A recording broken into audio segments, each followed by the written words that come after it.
सत्संग के माध्यम से लोगों को जागृत किया। आपकी आने वाली औलाद बहुत ही पवित्र होगी, सार्थक होगी और अपना नाम करेगी। निकम्मापन घर से भाग जाएगा। हाँ, एक दृष्टांत है महाभारत का। दुर्योधन, जब लड़ाई हुई, तमाम सी लाशें नदी में पड़ी थी। दुर्योधन को पार जाना था। अब दुर्योधन जाता है, अब कैसे पार जाए? जिस लाश पर बैठता है वो लाश बूढ़ जाती है, जिस लाश को पकड़ता है वो लाश बूढ़ जाती है। दुर्योधन परेशान है, बात आगे कैसे जाए? क्या हुआ?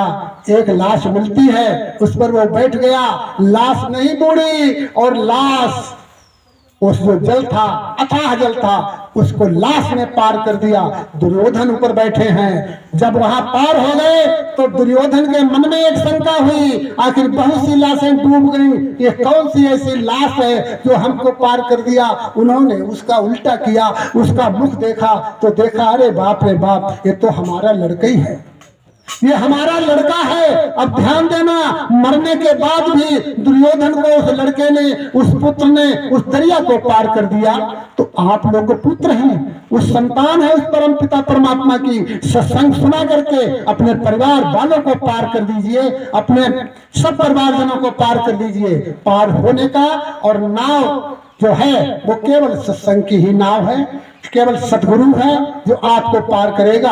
बाकी आपके गांव के, घर के, परिवार के रिश्तेदार आपको बुलाना चाहते हैं, आपको डुबाना चाहते हैं और जंजीरों से पकड़ करके आपको खींचना चाहते हैं कि आप कभी उन्नति न कर जाएं। दुनिया में केवल 3 देवता हैं जो आपकी उन्नति चाहते हैं। पहला देव हमारी माता है, दूसरा पिता है और तीसरा गुरु है। केवल ये 3 देवता ही आपकी उन्नति चाहते हैं, बाकी सभी आपकी अवनति चाहते हैं।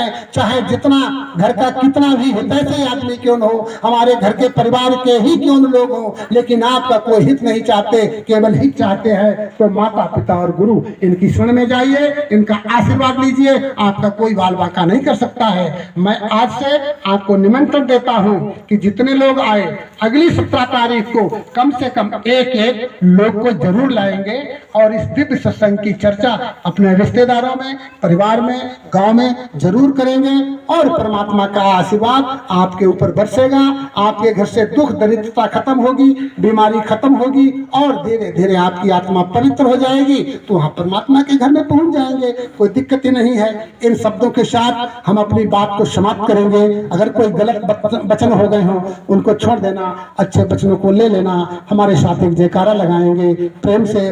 जय सतगुरुदेव, जय सतगुरुदेव,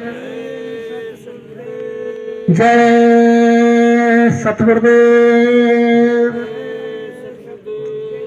साहेब साहेब साहेब।